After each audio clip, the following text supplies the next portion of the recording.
Bueno, digamos más o menos, bueno, retomemos aquí esta parte que era lo que estábamos como resumiendo. Voy a poner a grabar la clase para que les quede de referencia. Ah, están grabando ustedes, creo. Bueno, entonces, cualquier duda no olviden, pues detienen o hacen la preguntita, levantan la mano con, con los nudos. Recuerden que en la clase anterior pues estábamos revisando lo que era el primer paso, que era la de filtración glomerular.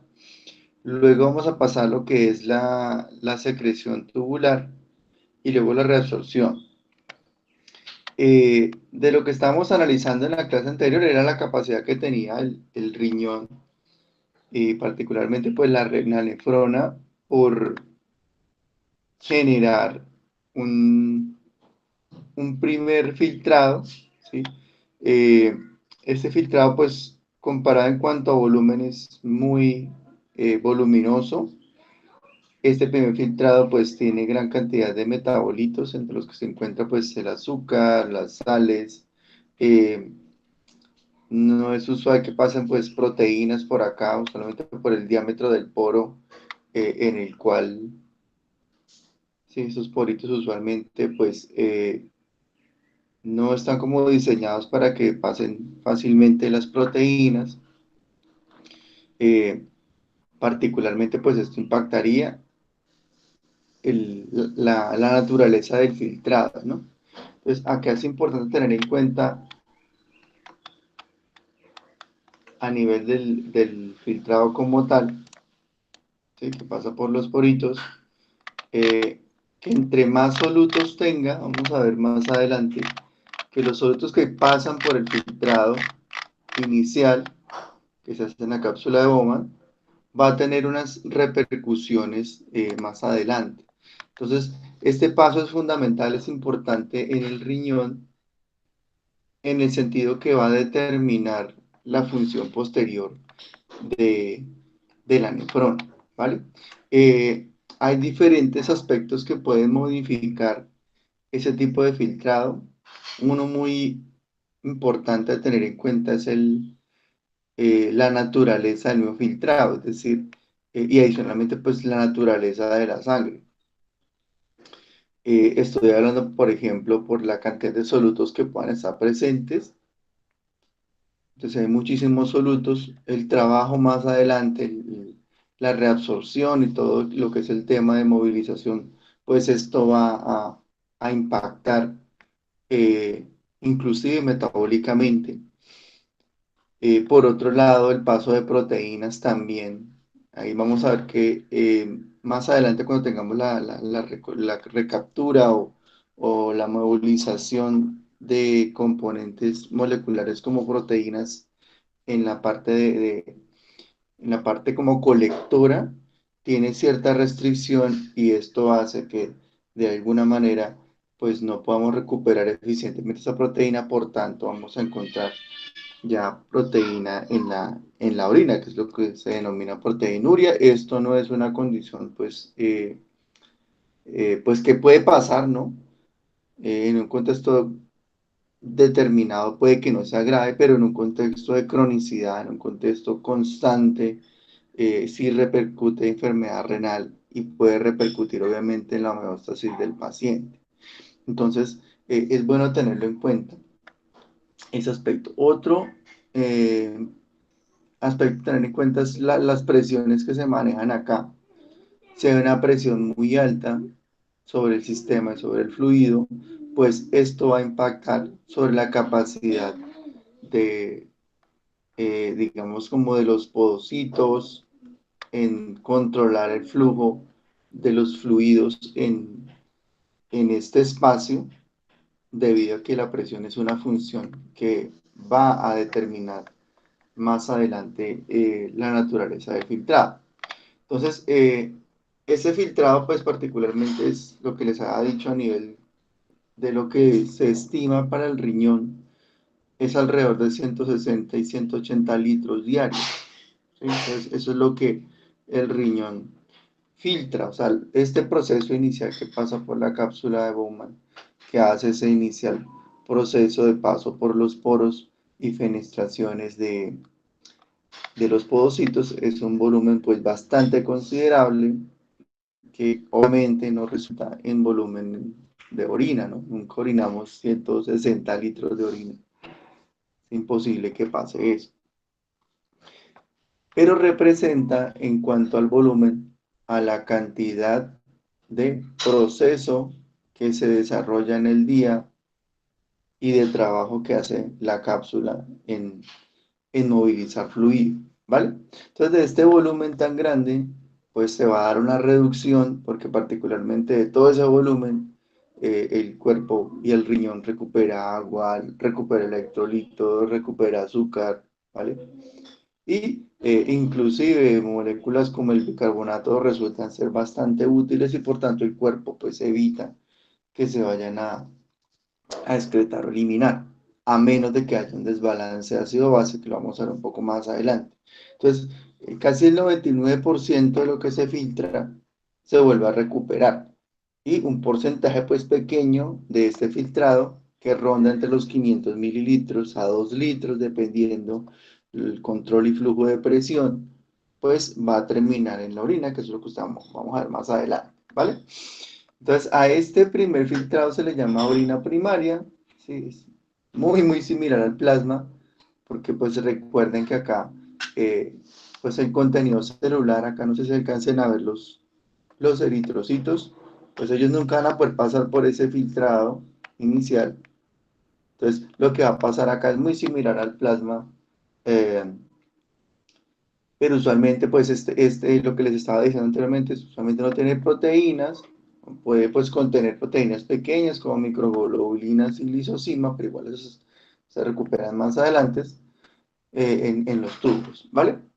Entonces, esta orina primaria, obviamente, pues, se tiene que volver a recuperar. Hay personas que presentan orina primaria en la orina final, entonces, ahí eso es un índice de daño renal muy grave. Usualmente, pues, no pasa esta característica. Eh, Cuando tenemos proteínas en la orina, pues usualmente puede ser consecuencia de un exceso de proteína en el plasma que está impactando la naturaleza del filtrado.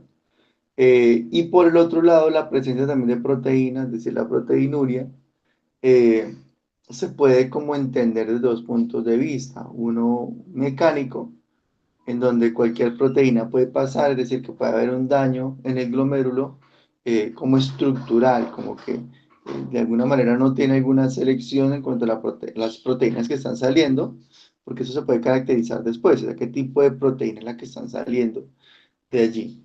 Y hay otra que es un poco más selectivo, usualmente la proteína que se detecta ahí en la orina o en el proceso final es la albúmina. Entonces, a este tipo de proteinuria se le llama albuminuria. Tiene diferentes explicaciones.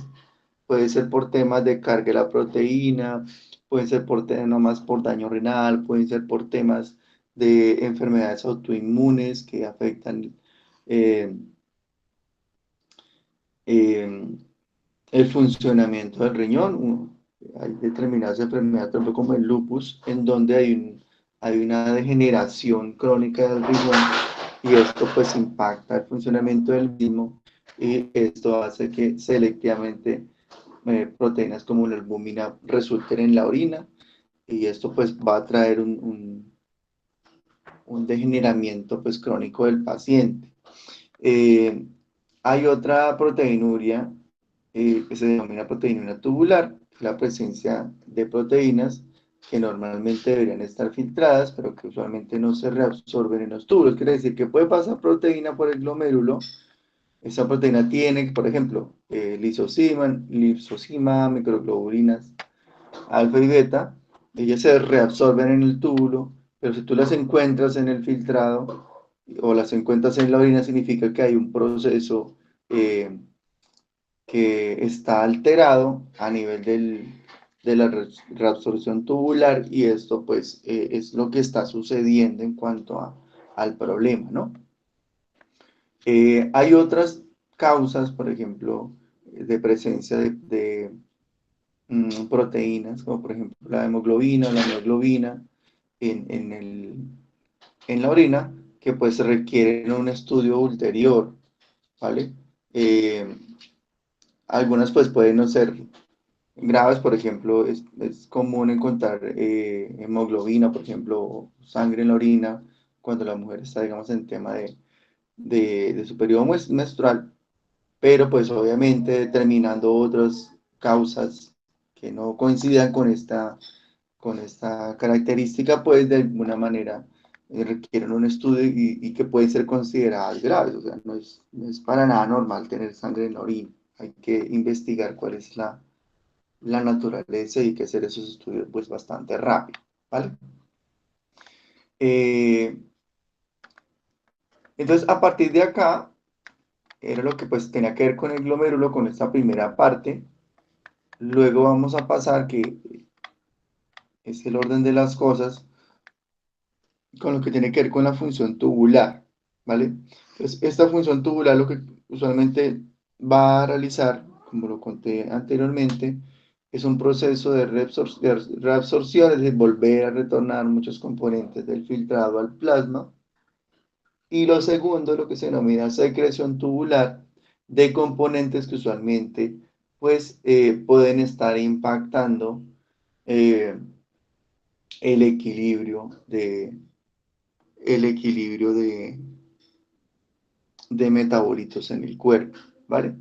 Eh, un aspecto importante que digamos, resaltar acá en la parte bioquímica es que la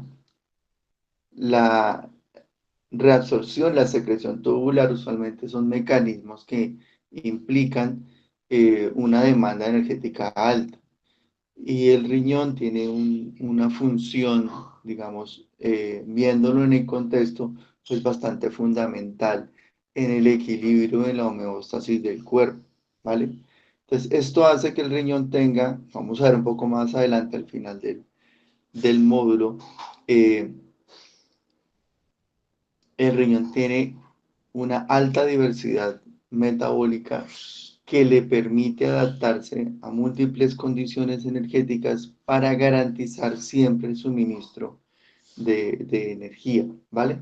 Entonces, por ejemplo, una adaptación es que tiene, bueno, de hecho su color, lo, o el cuento lo delata, tiene un montón de mitocondrias para responder a esa altísima demanda energética. Entonces, el color del riñón responde a esa alta demanda energética y tiene un montonazo de mitocondrias.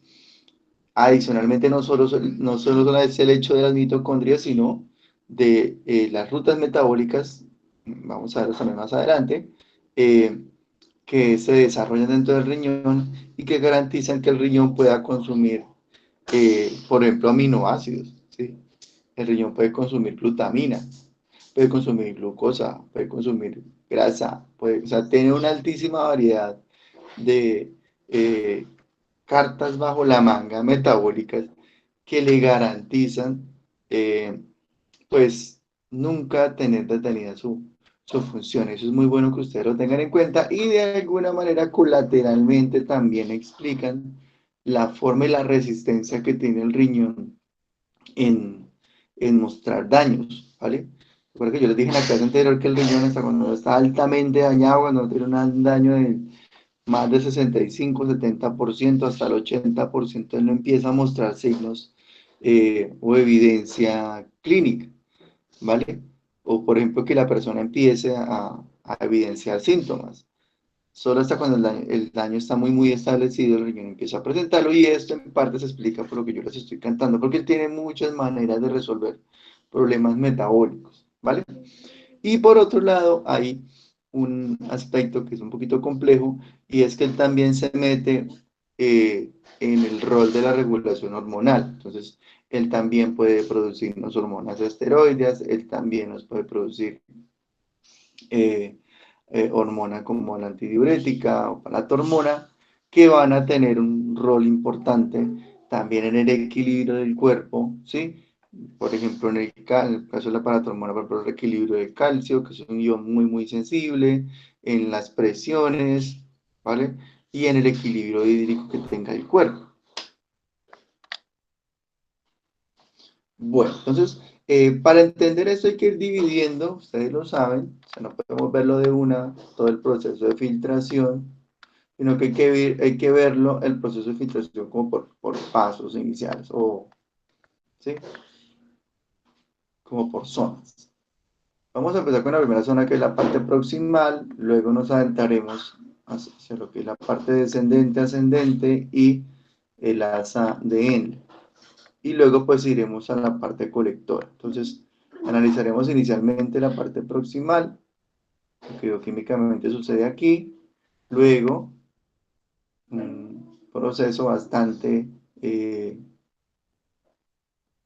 complejo, pero a la vez de complejo interesante, es impresionante cuando lo miremos más adelante, la forma como funciona la parte de la asa de Henle, y luego la regulación que ocurre a nivel de el túbulo eh, distal y el colector, ¿vale? Entonces vamos a tener como esos diferentes momentos para analizar el funcionamiento del riñón. No sé si hasta acá tengan alguna pregunta, alguna duda, o todo ha estado completamente claro.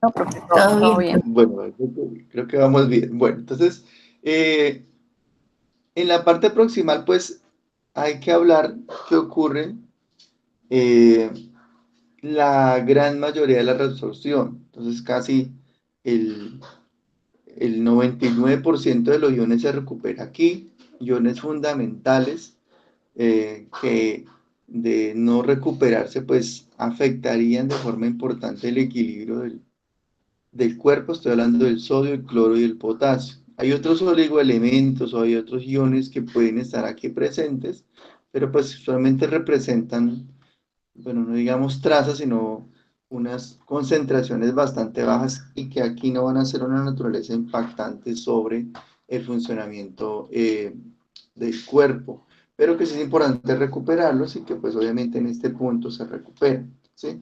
Por ejemplo, estoy hablando del magnesio, del manganeso, del selenio, de una cantidad de iones que puedan estar y que puedan llegar, que es raro que lleguen porque usualmente el cuerpo tiene mecanismos para resguardarlos, para mantenerlos en equilibrio, y solamente son iones que usualmente no los encontramos circulando, es muy poco. De pronto otro que podría impactar es el calcio, pero veremos más adelante que mecanismos como el de la paratormona pueden estar asociados a su control, ¿vale? Entonces, en el túbulo proximal tenemos, para ir ya concluyendo o sacando conclusiones por cada aspecto, una recuperación importante en esta zona, ¿vale? Otro aspecto importante que ocurre en el túbulo proximal es que toda la glucosa que se filtra, es decir, que pasó por eh, el glomérulo y los aminoácidos que pudieron pasar, porque esas moléculas son lo suficientemente pequeños para pasar por ahí, ¿vale? Se van a recuperar, ¿vale? Entonces, la glucosa en la parte proximal se recupera, bueno, casi al 100%, a menos de que haya una hiperglicemia o a menos de que haya, digamos, un evento estresor, una liberación de adrenalina, no sé, algo que de alguna manera disparó la glucosa de un momento a otro, agudo, puede pues sobrepasar la capacidad de recuperación y encontramos un poco de orina, perdón, de glucosa en la orina, que desde el punto de vista agudo no tiene ningún inconveniente y pues, podría resultar normal, pero desde el punto de vista crónico ya hay que empezar a ponerle cuidado a la causa que pueda estar generando la presencia de glucosa en la orina, pero lo normal es que toda la glucosa en un número cercano al 100% se recupere en el túbulo proximal, por tanto no hay mecanismos de recuperación de glucosa más adelante, o sea, toda la idea es que se recupere acá. Lo mismo para aminoácidos, eh, que permiten, digamos, un transporte bastante eh, importante de estas moléculas, porque obviamente no tienen por qué estar en la orina. Y por otro lado tenemos recuperación de bicarbonato. Aquí hay que aclarar que el bicarbonato es un ion importantísimo en el equilibrio ácido-base, y dejarlo ir impactaría en el buffer. Entonces el cuerpo usualmente lo recupera aquí en la parte proximal. Recuerden que el buffer es lo que amortigua o lo que está aportando a que los cambios de pH no vayan a ser bruscos en el cuerpo, porque recuerden que estos cambios de pH de pH pueden modificar la función, por ejemplo, de proteínas, de transportadores, de sistemas proteicos complejos por cambios de pH. Entonces el cuerpo pues a toda medida va a evitar que eso suceda, y una manera de evitarlo es controlando la salida de bicarbonato, ¿vale? Eh, la reabsorción del bicarbonato es un mecanismo pues un poco complejo, en el sentido de que se involucran gran cantidad de transportadores que los vemos acá. Eh, a manera, digamos, como de ilustración, vamos a como identificar los componentes. Aquí hay una reacción que ya ustedes la han visto desde el primer semestre, ya la saben de memoria, que es la reacción de la anhidrasa carbónica, ¿vale? Que es la que tenemos acá en amarillito. Entonces, esa reacción la han visto un montón de veces, la han visto en el sistema óseo, en el sistema respiratorio, en el eritrocito. En todo lado está viendo esta reacción, es tan importante, tan diversa y tan fundamental, que de alguna manera la encontramos diversificada en gran cantidad de tejidos, incluido pues el riñón. Entonces, en ese sentido, vemos que esta reacción ocurre por la condensación del agua del dióxido de carbono, que producen ácido carbónico, ¿vale? Ese ácido carbónico tiene la capacidad de disociarse, es decir, de separarse en el protón y en el ion bicarbonato, que esto es lo que yo digo que el cuerpo no deja ir, ¿vale? Lo recupera. Entonces, la concentración de dióxido de bicarbonato tiene obviamente una relación con la cantidad de gases presentes en la sangre, ¿vale? Este gas que tenemos acá es el dióxido de carbono, que ustedes lo conocen muy bien, y que tiene naturaleza no polar. Entonces, como es no polar, este gas puede difundir fácilmente. Entonces, si bien él puede pasar de la sangre a, a la célula proximal, también puede pasar de la célula proximal a la sangre. ¿De qué depende el sentido de la flecha? Pues de las concentraciones, ¿vale? Entonces, si hay mucho dióxido de carbono en la sangre y poco en la célula proximal, pues él se mueve para allá. Si hay mucho en la célula proximal y poco en la sangre, pues él se mueve para allá, ¿vale? Entonces, dependiendo al movimiento de este gas, pues esta enzima puede actuar, porque pues uno de los insumos de la enzima es el gas, el dióxido de carbono, lo combina con agua y esto produce bicarbonato, ¿ok? Aquí tenemos una relación interesante. Entre más dióxido de carbono esté circulando en la sangre, no se les olvide nunca, si la proporción o la cantidad de dióxido de carbono es considerablemente o relativamente alta o con tendencia a aumentar, nunca se les va a olvidar, eso es un reflejo de la actividad metabólica, ¿vale? Entonces, entre más dióxido de carbono tengamos, mayor actividad metabólica tiene el cuerpo, es decir, más función está haciendo la mitocondria, ¿ok? Y si más función está haciendo la mitocondria, pues eso impacta su concentración en sangre, en plasma, y esto puede hacer que el cuerpo pues movilice ese gas, lo utilice, y de alguna manera parte de su utilidad es tomar ese ion producto de la reacción de la anidrasa para tener un control importante del pH. Dentro de este juego que estamos viendo aquí, es decir, de la movilización del bicarbonato, si esto excede su concentración, si tenemos mucho bicarbonato circulando, recuerde que el cuerpo lo moviliza hasta los pulmones, vuelve a hacer lo mismo, pero en este caso, no tomando el bicarbonato para que continúe en el plasma, sino haciendo la reacción reversa para convertir este bicarbonato en dióxido de carbono, y en el pulmón lo exhalamos, ¿vale? Entonces ahí genera como el equilibrio. Veamos diferentes aspectos. Digamos que el cuerpo tiene un exceso de protones, es decir, tiene una condición ácida, con tendencia ácida. Entonces, ¿qué hace el cuerpo? Pues genera más bicarbonato. Evita que el bicarbonato siga derecho por el filtrado. Evita que eso suceda. No permite que continúe, porque si dejamos ir el bicarbonato, pues La única manera bueno, una de las maneras de controlar el exceso de protones, que son estos, es combinarlos con el bicarbonato. Cuando los combinamos, generamos ácido carbónico. Y este ácido carbónico, como tal, podemos hacer la reacción reversa de la anidrasa y lo podemos eliminar del cuerpo de forma gaseosa por la respiración. ¿Ok? Entonces, todo eso depende del contexto del cuerpo. Digamos que el cuerpo está muy alcalino, que hay exceso de bicarbonato. Igual, controlamos, eliminamos en forma de dióxido de carbono. El caso, digamos, de los protones, para controlarlos, cuando el cuerpo está muy, en cuanto al equilibrio, hay un exceso de acidez, pues una forma de controlar eso es eliminando los protones, ¿vale? Eliminamos los protones. ¿Por dónde los eliminamos? Pues por el filtrado. Esto puede resultar en variaciones de pH en la orina. Entonces, si yo elimino el protón por el filtrado, ¿ok? Se elimina el protón por el filtrado. Esto hace que ese protón al final de un mecanismo, ya les voy a explicar bien, termine convertido en agua y lo eliminamos como agua. O por otro lado, inclusive el mismo protón puede modificar la naturaleza de ese filtrado y podemos ver cambios de pH en la misma orina, que eso es muy diverso. A veces la orina está alcalina, a veces la orina está ácida, ¿vale?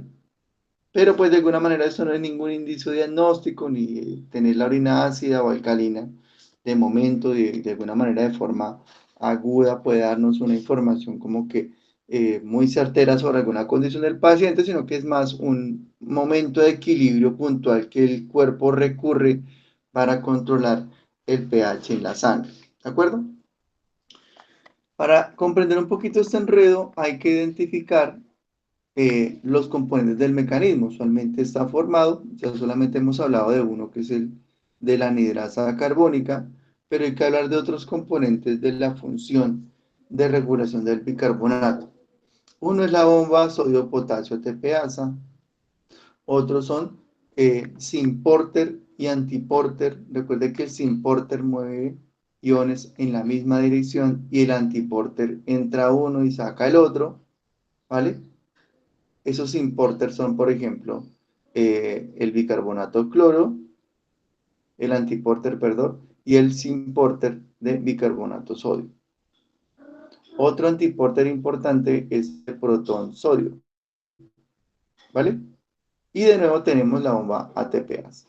Entonces, esos componentes pueden estar de cara al espacio peritubular o pueden estar de cara a la generación de filtrado, ¿vale? Eso es importante tenerlo muy en cuenta porque la posición de ellos pues va a determinar la dirección y el movimiento de los iones. Entonces, ¿qué iones tenemos acá de importancia? Pues casi todos. Sodio, cloro, potasio y bicarbonato. Entonces, todos esos iones tienen que movilizarse de un lado al otro. Analicemos particularmente, digamos, la bomba de sodio-potasio. Entonces, recuerden que la bomba mueve iones hacia afuera e ingresa potasio. ¿Ok? Por tanto, las concentraciones de potasio van a ser más grandes o más altas, 141.000 equivalentes, en el interior de la célula proximal, y el sodio ahora se moviliza al espacio peritubular. Por el otro lado, el antiporter cloro-bicarbonato mueve el cloro, este cloro como ion negativo equilibra el potasio en parte, y mueve el bicarbonato hacia el espacio peritubular. Entonces, mira una cosa interesante. Hacia el espacio peritubular, es decir, hacia la sangre, se mueve el sodio y se mueve el bicarbonato. Y hacia la célula proximal se mueve el cloro y, en un contexto dado, el dióxido de carbono. ¿Vale? Por el lado del filtrado, entonces en el filtrado se puede recuperar el sodio, ¿vean? Se mueve por antiporter. Ese sodio, dependiendo de la naturaleza y la cantidad de protones, pues se intercambia con un protón y ese sodio, pues ustedes ya saben que su naturaleza es regresar de nuevo a la sangre. Este protón es consecuencia de la disociación de este ácido carbónico que yo les había contado inicialmente. Entonces, esta concentración de protón puede variar, puede ser alta, puede ser baja. ¿Cuándo puede ser alta? Pues cuando hay un proceso de disociación marcado en donde esta molécula pues se separa. Es decir, estamos hablando del ácido carbónico. Acá se pierde un poquito porque no entiende uno si realmente se separa toda o no se separa. Entonces, vamos a explicarlo rápidamente porque eso siempre se le olvida a uno. Profe, tengo una pregunta. Ay, Sí, antes de que quede la pantalla. Lo que pasa es que, bueno, hemos visto varios casos clínicos y a mí pues me queda como la duda siempre ahí, cuando aumenta el CO2, disminuye el bicarbonato. Pero entonces, ¿por qué sería esto? Si ocurre, digamos, por esa disociación del ácido carbónico, que se están eliminando más hidrogeniones y producto de eso también disminuye el bicarbonato, o realmente cuál es la causa de que disminuya cuando aumenta el CO2.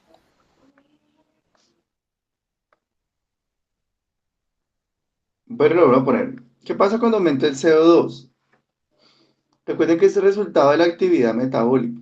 Entonces, si hay mucho CO2, si el bicarbonato lo mantenemos constante o nunca lo eliminamos, la sangre se volvería alcalina. ¿Mm?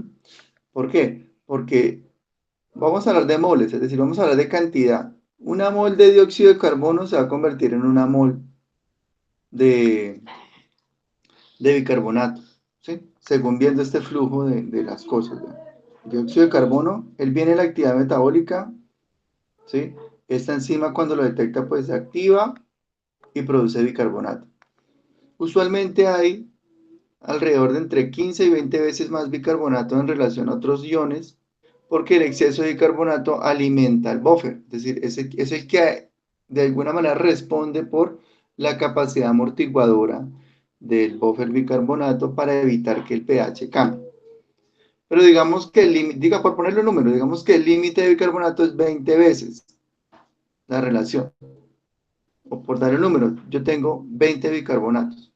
Entonces, si yo incremento mi actividad metabólica, si me pongo a hacer ejercicio, si me pongo a leer o a hacer muchísima actividad, no sé, intelectual o la que sea, y pongo mi cerebro a funcionar muchísimo, y luego a la parte me pongo a hacer ejercicio y todo eso. Entonces, el metabolismo de mi cuerpo se incrementa, por tanto, las moles de dióxido de carbono ahora van a incrementar. El que debe estar en el cuerpo en equilibrio es 20, pero digamos que ahora yo incorporé 5 moles más de dióxido de carbono. ¿Vale? Entonces, si yo lo incremento, estos 5 moles de dióxido de carbono se van a convertir en 5 moles de bicarbonato, que a su vez van a incrementar en 5 unidades más, eh, digamos, esa capacidad que de alguna manera empieza a generar como un desequilibrio, ¿cierto? Entonces, ese desequilibrio de bicarbonato, pues ya ahora en vez de ser beneficioso, pues puede impactar porque en vez de que la sangre esté equilibrada, ahora se empieza a volver alcalina, porque tiene mucho ion negativo, en este caso el bicarbonato. Entonces, ¿qué hace el cuerpo? Tiene que deshacerse de él. ¿De dónde lo va? ¿Cómo se deshace de él? ¿O cómo reduce su concentración? Por el riñón usualmente no lo puede hacer muy fácil, ¿vale? ¿Cuál es la vía más fácil? Pues llevar ese bicarbonato al pulmón y hacer este mismo ejercicio que estamos haciendo acá, pero al contrario. Entonces, tomar este bicarbonato, unirlo a un protón, ¿ok? Convertirlo en ácido carbónico y ese ácido carbónico convertirlo en dióxido de carbono, pero este dióxido ya no se vuelve a la sangre, sino que vuelve ahora al espacio gaseoso y lo exhalamos. Entonces, exhalamos. Por tanto, ¿cuánto exhalaríamos nosotros? Pues las 5 moles, exhalamos las 5 moles de dióxido de carbono que nosotros producimos, ¿ok? Y eso vuelve al equilibrio. De hecho, si está eh, en un proceso constante, esto podría reducirse levemente. Entonces, se reduce el bicarbonato porque ahora el pulmón empieza a excretar más dióxido de carbono y ahora se puede disminuir levemente el dióxido de carbono con el objetivo de equilibrar. Se reduce De manera importante podríamos llegar, no sé, a 17, a 15, a 10, a 5 de dióxido de carbono, perdón, de bicarbonato. No. O sea, el pulmón no va a eliminar mucho dióxido de carbono, ni tampoco mucho bicarbonato, porque entonces ya empezaría a afectar el buffer. Entonces ya la sangre en vez de ser alcalina ahora se empieza a volver ácida. Y tendría ahora es que producir más bicarbonato para controlar esa cantidad de protones. Entonces, en ese sentido, en ese caso, dependiendo de la actividad metabólica, hay un mecanismo de, digamos, contrarregulación. Hay un mecanismo que va en contra de, de alterar ese equilibrio que es muy delicado, que es el equilibrio ácido-base, con el objetivo de que de alguna manera no haya un exceso ni de protones ni de bicarbonato, porque alguno de los dos puede pues impactar, ¿vale? Pero pues hacia allá yo iba para explicarles, no sé si te queda claro en este momento lo que sucede. Profe, muchísimas gracias, ya me quedó Si no, claro. pues, si no, pues lo vuelvo a repetir, no hay ningún problema. Entonces, ¿qué es lo que yo les quería explicar? Pues tiene que ver, pero les pongo un momento el tablerito.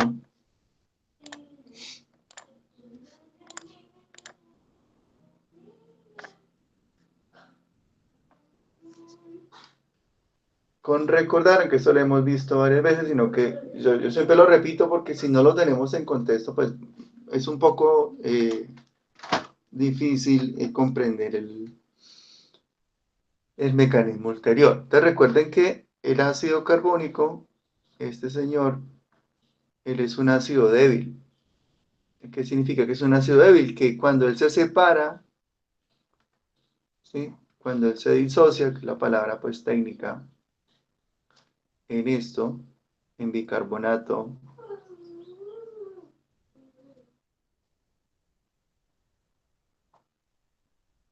¿sí? Cuando se separa de esta manera, no lo hace al 100%. Es decir, si yo tengo 100 partes de esto, esas 100 partes de este ácido carbónico no terminan, lo pongo en rojo para que no se les olvide nunca, esto no termina en 100 partes de protón y 100 partes de bicarbonato. Esto no sucede, ¿vale? ¿Por qué no sucede? Porque depende, o sea, su disociación y su separación depende de la naturaleza de la matriz que lo contiene. Acá voy a poner como un recipiente, ¿sí? Un tarrito. Entonces, el recipiente, la matriz donde él se encuentre, ¿sí? La naturaleza de ese recipiente que recibe esa disociación o que lo recibe a ellos dos cuando se separan, ¿ok? Va a determinar el grado de separación. Entonces, por poner un ejemplo, digamos que aquí en este recipiente que va a recibir a estos dos señores hay muchos protones, pero un montonazo.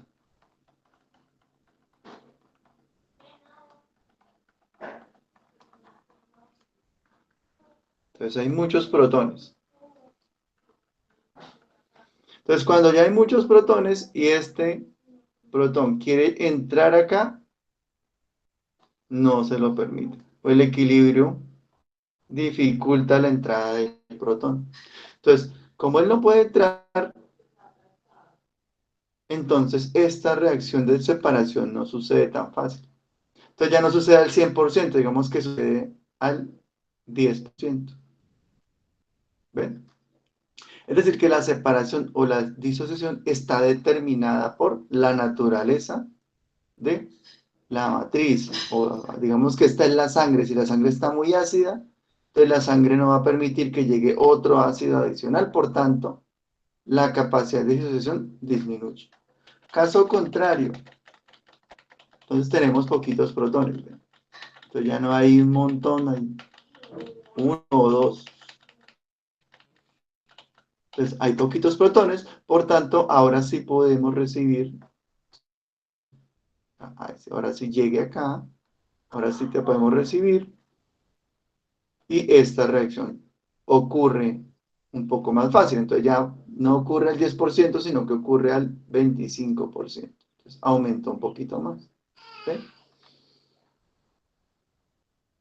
¿Con qué objetivo pasa eso? De que empiecen ahora a llegar más protones, ¿cierto? ¿Sí? Empiezan a llegar ahora, entonces ahora llega aquí y llega, pero va a haber un momento en que esto se va a copar. Hay como un cupo, ¿sí? Para que quede un poquito más claro. Hay un cupo de protones ahí. Digamos que el cupo es de 1, 2, 3, 4, 5, 6, 7. El cupo es de 8. Entonces, cuando se llena el cupo de 8, ya, ya se llenó el cupo, ya no pueden llegar más. Ah, ah, y ahora volvemos a los 10. ¿Ok? Entonces, con este ejemplo yo les quiero indicar que los ácidos orgánicos, ellos tienen un límite o como que tienen un cupo en el cual pueden disociarse. Nunca lo hacen al 100%. ¿Quién lo hace 100%? Un ácido inorgánico, el ácido clorhídrico, el sulfúrico, el fluorhídrico. Esos ácidos sí lo hacen al 100%, usualmente no son útiles para el cuerpo humano, a menos, por ejemplo, a menos de que sea el ácido clorhídrico que tiene una utilidad digestiva, pero el resto, para formar un equilibrio, no son muy útiles, porque si yo voy a entrar de una vez con 100 a rellenar esto, pues yo colapso el sistema de protones, porque yo esto lo lleno completamente. Entonces, el cuerpo se llenó de protones y no hay manera de controlar.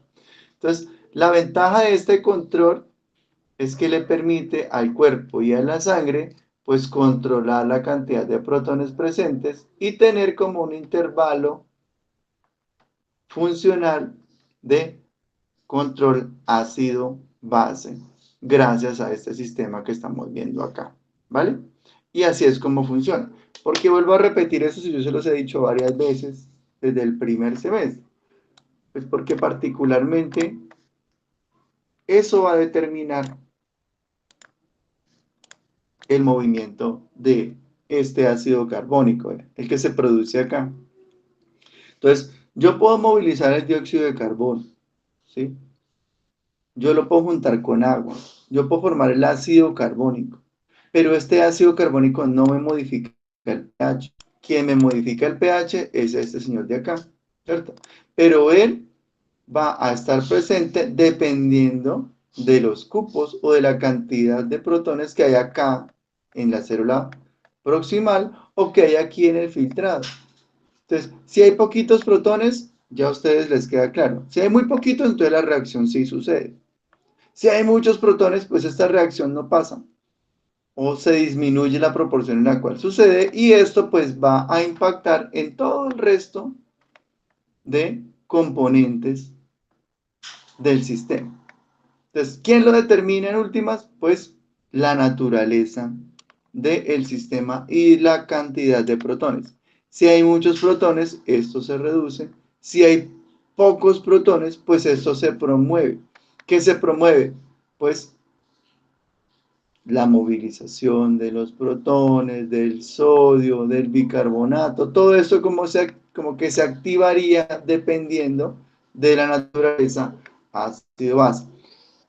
Si lo ven en ese contexto, eso explica la razón por la cual el riñón tiene un rol en control, porque dependiendo de protones, es decir, o a la naturaleza ácida que tenga la sangre, el riñón se va a activar a movilizar el sodio, el cloro, el bicarbonato, el sodio, todo eso lo va a activar con el objetivo de lograr un equilibrio en el cuerpo que va a redundar en la movilización de protones, en la eliminación de los mismos y en un flujo de bicarbonato que, dado el caso, podría llegar hasta el pulmón y podría convertirse de nuevo en dióxido de carbono y ser exhalado. Así es todo este intríngulis de cosas que lo que buscan es, en últimas, conseguir el equilibrio. Mediante un análisis de gases, por ejemplo, arteriales, se puede ir un poquito más en cuanto a la relación de la función metabólica y de que el ácido base. Eso puede ser muy útil, por ejemplo, un paciente que no sé que tenga EPOC o que tenga un problema renal o que de alguna manera hay algo en su cronicidad, en su enfermedad que puede impactar este equilibrio. En una persona, en un paciente, pues normal, ese equilibrio es muy bien cuidado y no hay inconveniente. En una persona con cronicidad, no sé, a nivel de tensión arterial, problemas metabólicos, problemas de glucosa, esto empieza a impactarse y empieza a generar como un deterioro. Y es bueno pues prestarle atención. De momento pues es un poquito complicado entenderlo de todo, pero aquí hay una serie de conclusiones que sí podemos como dejar claras. Primero, el riñón tiene un rol en la regulación ácido-base. Si el riñón no funciona bien, pues el equilibrio ácido-base se empieza a afectar. ¿Ok? Segundo, el riñón es el encargado de controlar el flujo de bicarbonato, es decir, lo vuelve a recuperar y lo lleva de nuevo a la sangre. Eso sí no se les puede olvidar. ¿Ok? Y segundo, este mecanismo consume energía. Este mecanismo de regulación ácido-base puede consumir energía, particularmente a partir de esta bomba, que se llama bomba eh, activa ATPase. Ella, pues como debe contrarregular el mecanismo, gasta energía. Y otro es que el flujo del protón también gasta energía. Es decir, llevarlo al filtrado para contrarregular eh, el mecanismo y regular el pH, eso también le gasta energía al cuerpo. Entonces, tres conclusiones que no se les puede olvidar. Primera, el rol del riñón en la regulación ácido-base. Segunda, el riñón está directamente impactado en la movilización del bicarbonato, principal ion responsable del buffer de bicarbonato o el buffer de control ácido-base. Y tercero, este mecanismo consume energía por medio de las bombas sodio-potasio ATPasa y la ATPasa de protones, es decir, la bomba de protones. ¿Vale? Entonces, espero que hayamos quedado pues claro con esas principales conclusiones y de por qué es importante la función del riñón en este mecanismo. Bueno, entonces ya pasamos de la parte proximal, ya entendimos que la parte proximal se encarga, para hacer una primera conclusión de este momento, entonces aquí que recuperamos las sales, la glucosa, el bicarbonato, ¿vale? Y de alguna manera es muy activa y permite que esos componentes esenciales no vayan a seguir de largo por el proceso de filtrado. Sin embargo, una parte importante de estos iones puede continuar y de hecho un porcentaje importante de agua pues no puede ser recuperada en la parte proximal, ¿vale? No se puede recuperar allí. Entonces, esa agua que no se puede recuperar siempre constituye un porcentaje alto de volumen. Entonces, tenemos 180 litros de filtrado, ¿vale? 180 litros de filtrado. Entonces, si tomáramos los 180 litros de filtrado, ¿cuántos litros de agua se recuperan? ¿Cuántos litros? Más o menos, hagan con la calculadora. Está alrededor de alrededor de 120, 130 litros se recuperan en la parte proximal, ¿cierto? Entonces, de los 180 litros, faltan 50 litros de filtrado, que no se pueden, o sea, no podrán terminar en orina, no podemos terminar con 50 litros de orina, ¿cierto? Entonces, ese porcentaje que falta de agua por recuperar se tiene que movilizar mediante un mecanismo de generación de un gradiente hiperosmolar, ¿vale? Entonces, ese porcentaje de agua que falta por recuperar, un 20-30%, se va a recuperar a nivel de las adhesiones. Aquí tenemos un mecanismo muy, muy interesante para que funcione. Y lo que Profe, hace el cuerpo es generar un gradiente. Digo gradiente, digo gradiente porque conforme el asa de Enle o la parte descendente se pronuncia más, ¿sí? Entre más descendemos, el gradiente va incrementando. De hecho, la luz del tubo, es decir, el espacio por donde eh, inicialmente empieza a movilizarse el fluido y el filtrado, reduce su diámetro, se vuelve un poco más pequeño. Y aquí tenemos, digamos, una explicación pues, física. Por eso yo digo que el riñón es impresionante, es por eso, porque tiene una conjunción de gran cantidad de aspectos funcionales. Entonces, igualito como cuando usted tiene cuando jugaban de chicos, no sé si te juegan a eso, eh, tienen la manguera, ¿sí? Tienen una manguera y usted le pone el dedo a la manguera, ¿sí? Tiene aquí la manguera. Lo interesante es que usted en la manguera no está variando la cantidad de agua que está circulando. El agua que circula por la manguera es la misma, ¿sí? El agua es la misma. Y usted lo que hace es, ¿sí? Su mano pone el dedito, tapona con el dedo la manguera y cuando lo hace, pues ahora ¿qué sucede? El flujo ahora va a mayor velocidad. Cuando usted pone el dedo en la manguera, lo que está haciendo es reducir el espacio, ¿ven? Reducir el espacio de salida del agua, ¿sí?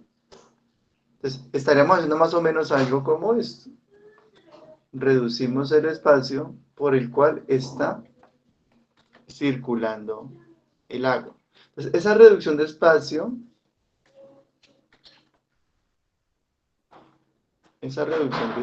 perdón,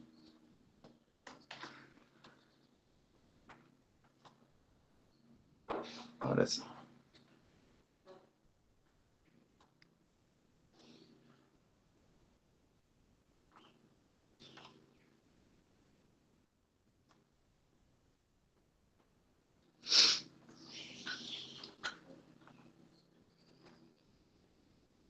Entonces, cuando tenemos la reducción de espacio en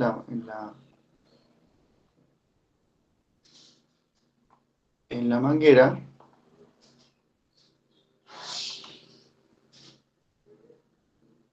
aquí empiezan a ocurrir una serie de fenómenos pues, bastante interesantes.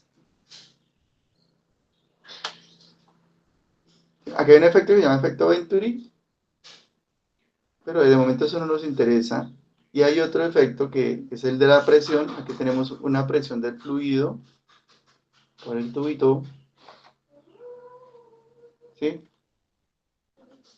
O sea, él tiene un espacio, cuando el fluido se mueve por el tubo, tiene un espacio para hacerlo.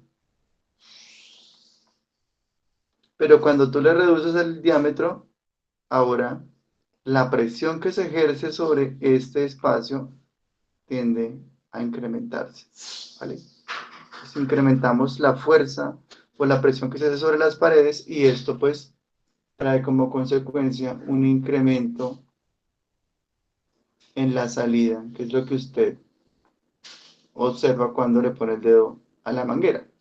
Entonces, cuando reducimos el volumen del tubo, ¿qué es lo que pasa en el asa L? Tenemos un incremento en la presión. Y ese incremento en la presión se utiliza particularmente para hacer funcionar este sistema que se llama sistema contracorriente, que tiene como principal objetivo movilizar tanto los iones como la movilización del agua. Aquí particularmente lo que nos interesa es movilizar el agua, porque pues movilizar los iones se puede hacer a nivel de transportadores y esto, pero movilizar el agua es un poco más difícil, porque pues mover el agua no es usualmente sencillo en el sentido de que el agua se va a mover dependiendo a los gradientes de concentración, que es lo que definimos como ósmosis. Entonces, el agua se mueve desde el punto de vista osmótico, o la podríamos mover facilitándola por, facilitando el mecanismo por unos poros que se llaman acuaporinas, pero pues eso no puede resultar en términos de volumen muy útil. Lo más útil es mover el agua sin tener que recurrir a transportadores o de obligar el agua para que por cada molécula de agua, por ejemplo, tengamos que mover el ATP y esto como consumo para poderla desplazar de un lado a otro. Entonces, en ese sentido, es la forma en la cual funciona este sistema. Lo explico así como inicialmente, porque cuando lleguemos allá, pronto nos vamos a perder un poquito. Entonces recuerden que para movilizar el agua, ¿sí? El agua se va a mover dependiendo a los gradientes, ¿sí? Tenemos agua al lado y lado, pero esa agua se mueve en relación, yo les pongo la figurita, listo, ahora sí. Profe, Esa agua se va a mover en relación. ¿Hay una pregunta? ¿usted está presentando? Sí, pero es que no ya, ahora ya lo cargo, es que no lo estaba cogiendo. Ahora sí. Ok, Eh, listo. entonces, esa agua se va a movilizar, digamos que esta es la luz del tubo, esta es la luz del tubo, viéndolo desde arriba, del asa, el tubo ascendente, digamos.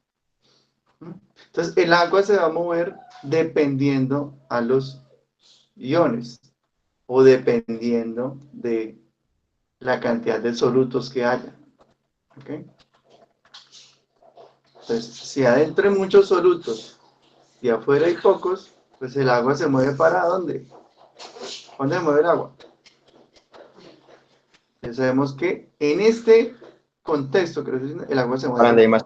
Para adentro. ya lo ¿A sabemos, dónde hay para más? adentro, muy bien, Donde hay para más adentro. solutos. Pero si movemos el agua para adentro, pues recuerden que si esta es la luz del tubo, pues el agua está yendo derecho para el sistema, por tanto la estamos excretando, la estamos sacando. Entonces, si eso es lo que quiere el riñón, pues aquí no hay ningún problema, ¿cierto? Caso contrario, si lo que queremos es conservar el agua y recuperarla, por ejemplo, que es lo que yo les estaba contando al principio, no queremos que el agua se nos vaya, sino que de esos 50 litros que nos falta por recuperar, ¿sí? Entonces de esos 50 litros lo que vamos a hacer es eh, recuperar la gran cantidad de agua posible, y que no se nos vayan 50 litros de orina. Entonces lo que hacemos es tener más solutos afuera. ¿Y para dónde va el agua? Pues ya ustedes saben, el agua va a ir a donde hay más solutos y sale.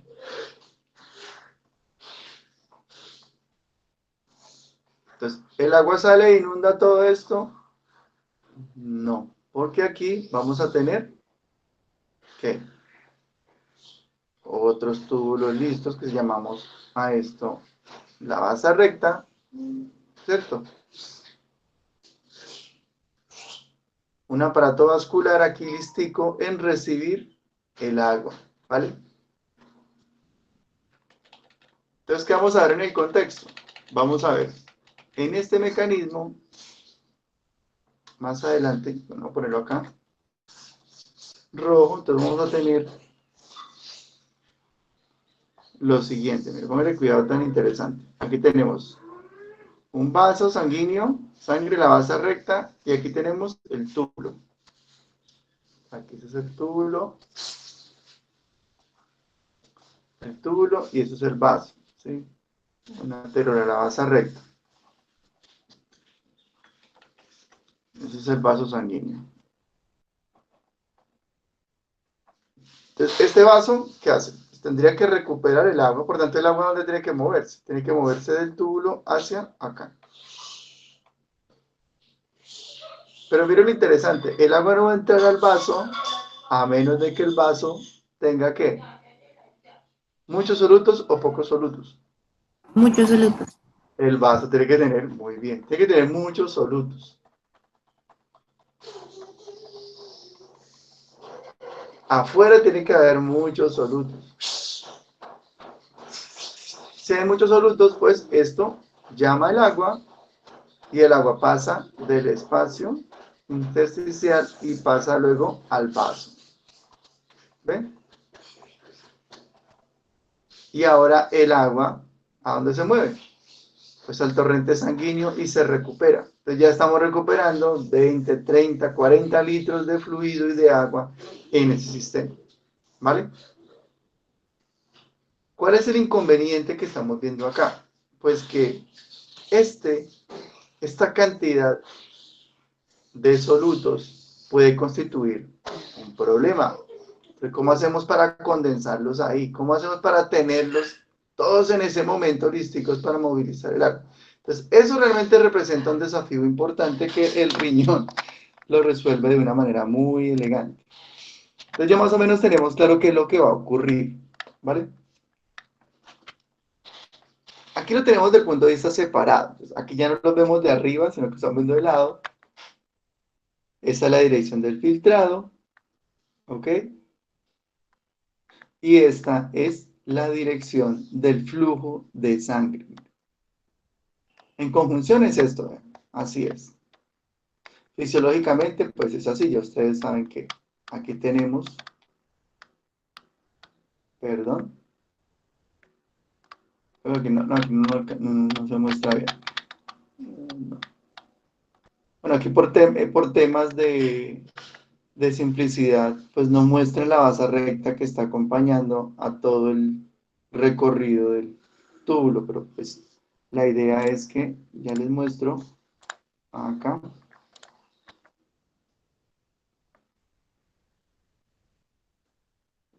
Listo. Pues aquí la idea es que por todo el recorrido del túbulo veamos a la base recta, a los vasos acompañando el recorrido del túbulo, ¿cierto? Algo más o menos así. Pues, al túbulo lo acompaña en unos capilares peritubulares.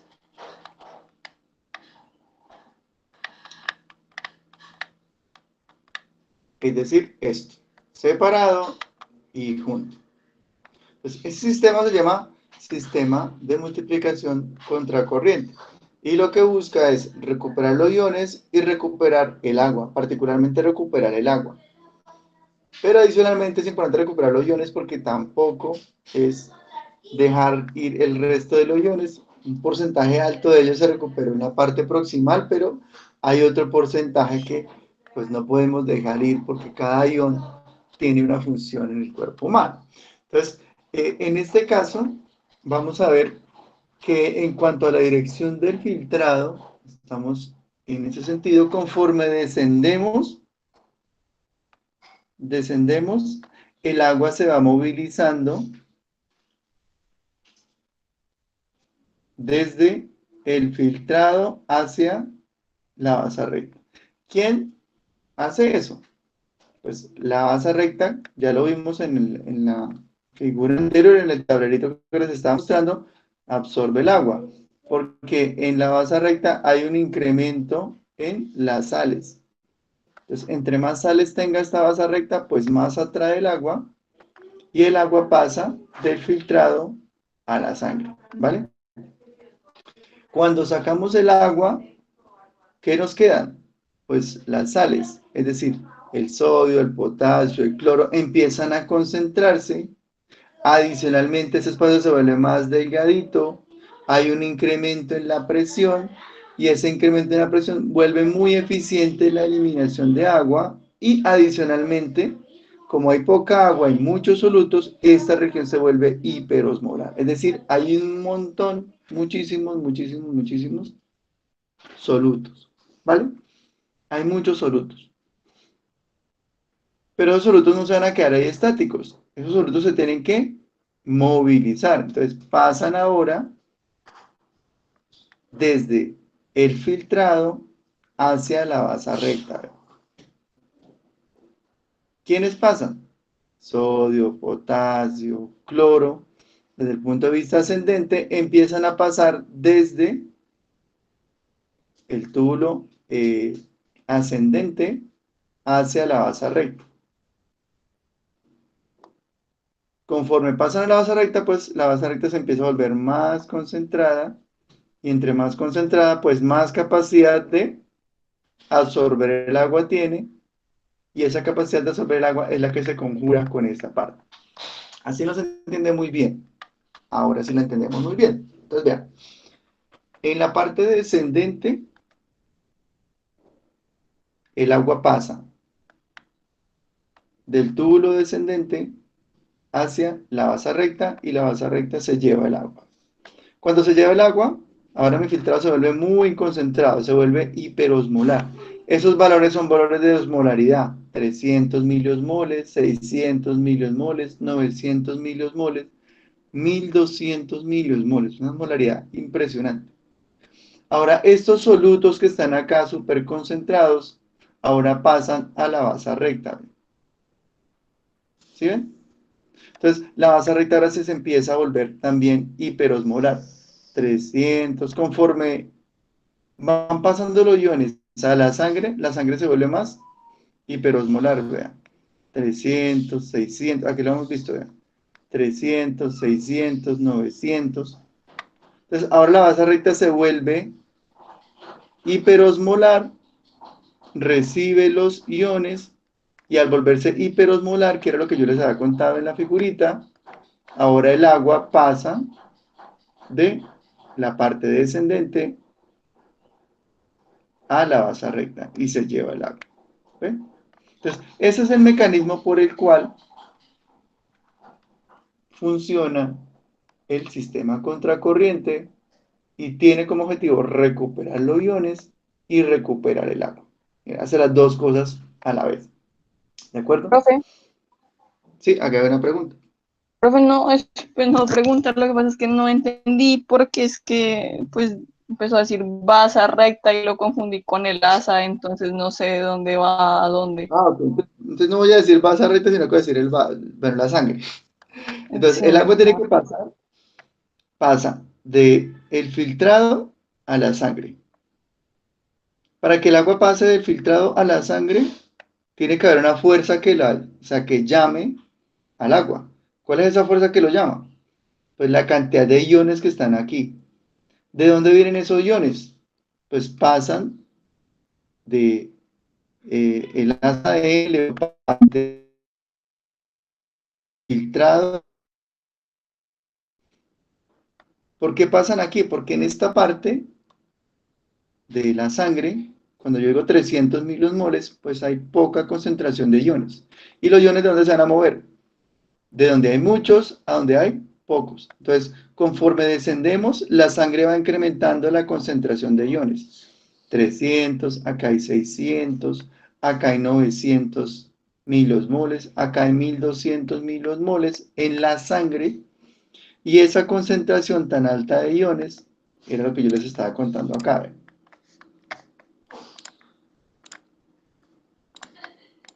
Entonces, cuando llegamos como a la base del asa L, tenemos una condición como esta.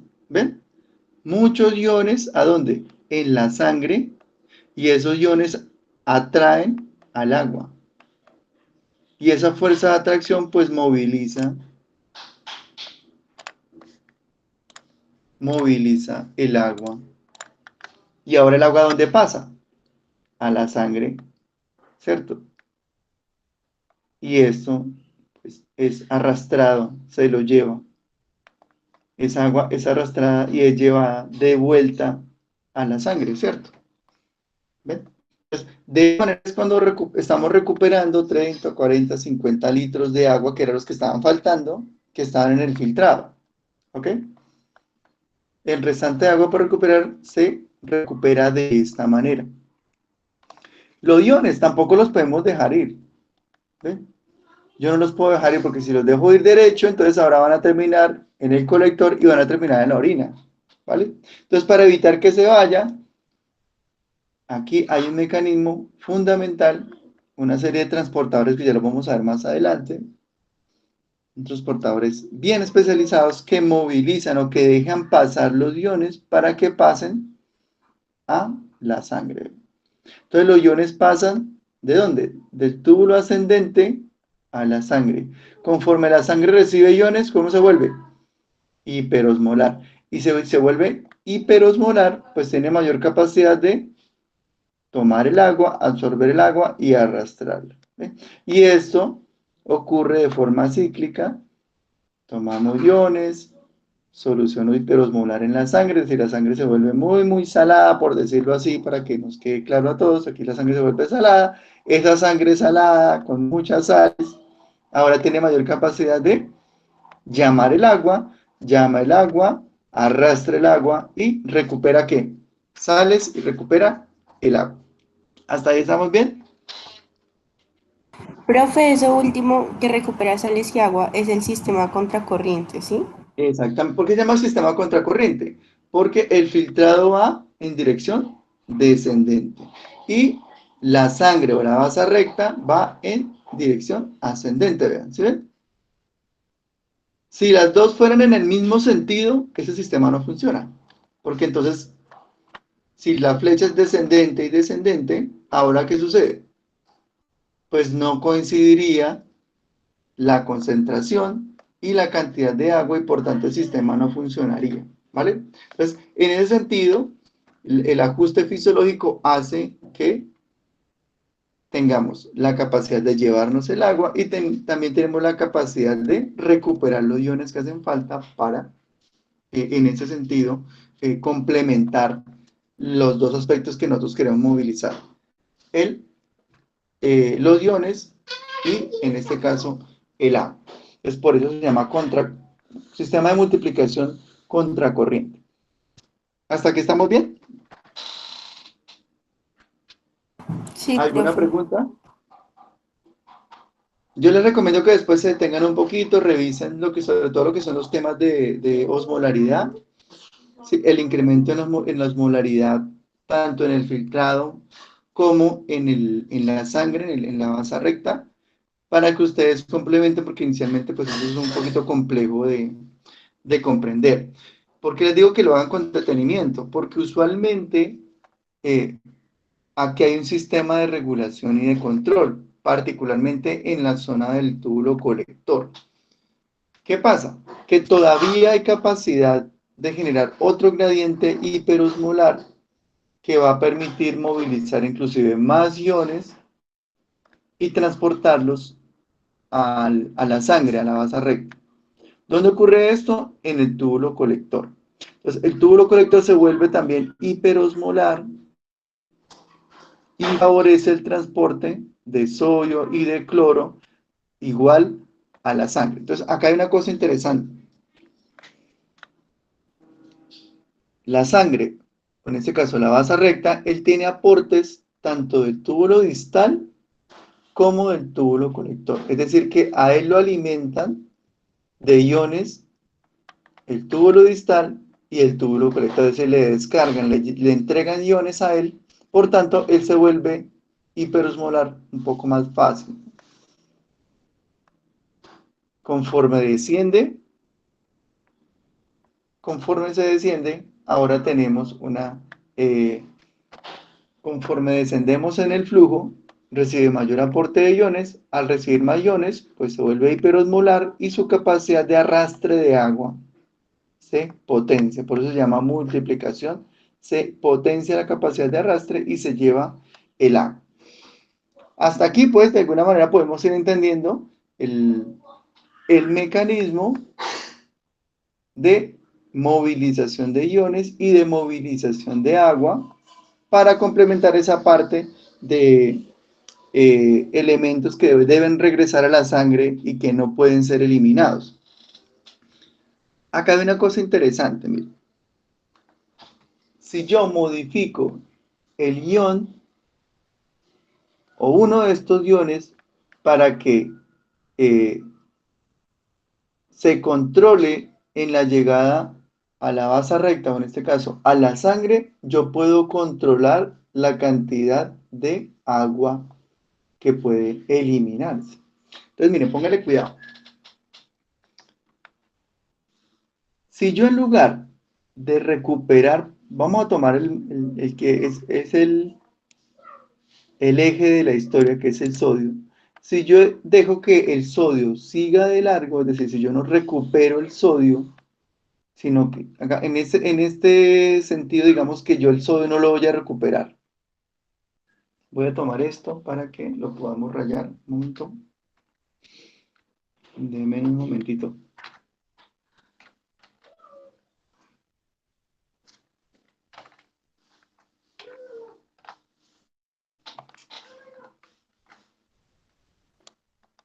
Entonces, mire, póngale cuidado.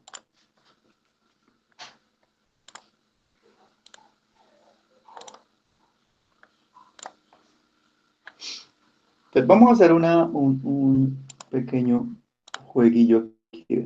Vamos a hacer de cuenta que el sodio no lo vamos a recuperar. Entonces, si yo no lo recupero ni lo dejo salir de aquí, el sodio va a seguir de largo, ¿sí? Es decir, él va a continuar por el filtrado.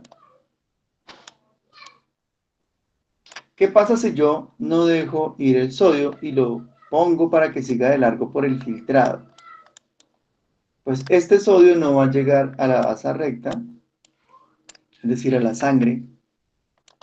Si no hay sodio en la sangre, pues la proporción de hiperosmolaridad ya no va a ser la misma. Es decir, aquí ya no vamos a tener 300, sino que vamos a tener, digamos, 100. Aquí no vamos a tener 600, sino, digamos, 300. Aquí no vamos a tener 900, sino que vamos a tener 600. Es decir, la osmolaridad ahora va a variar.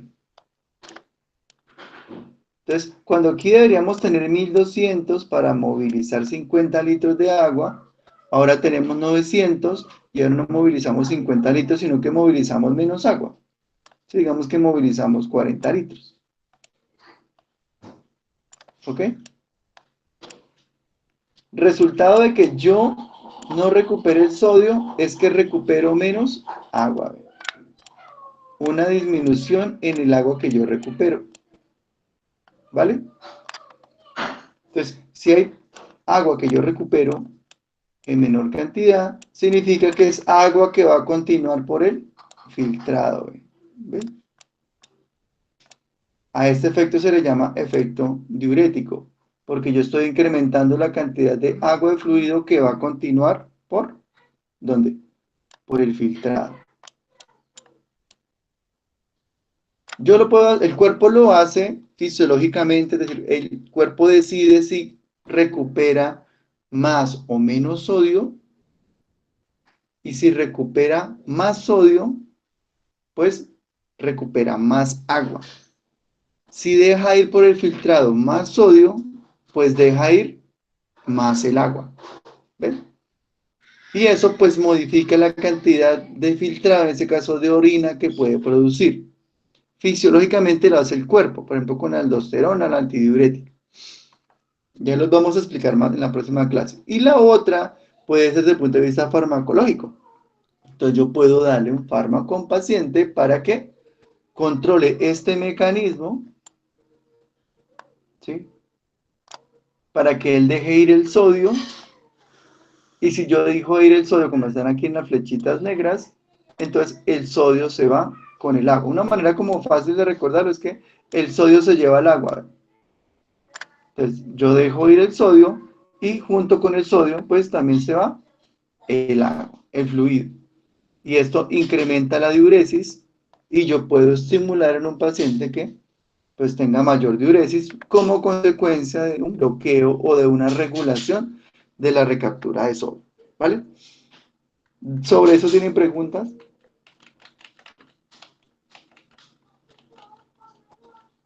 Bueno, recomendación, en lo posible cuando tengan un tiempito, esta última 15 minutos o 20 minutos de la clase, por favor, vuélvanla a ver, mírenla un poquito más en detalle, porque vamos a verlo con, digamos, tomando esa información de base para la próxima clase y eso pues de alguna manera facilitaría que no haya inconveniente pues en la comprensión.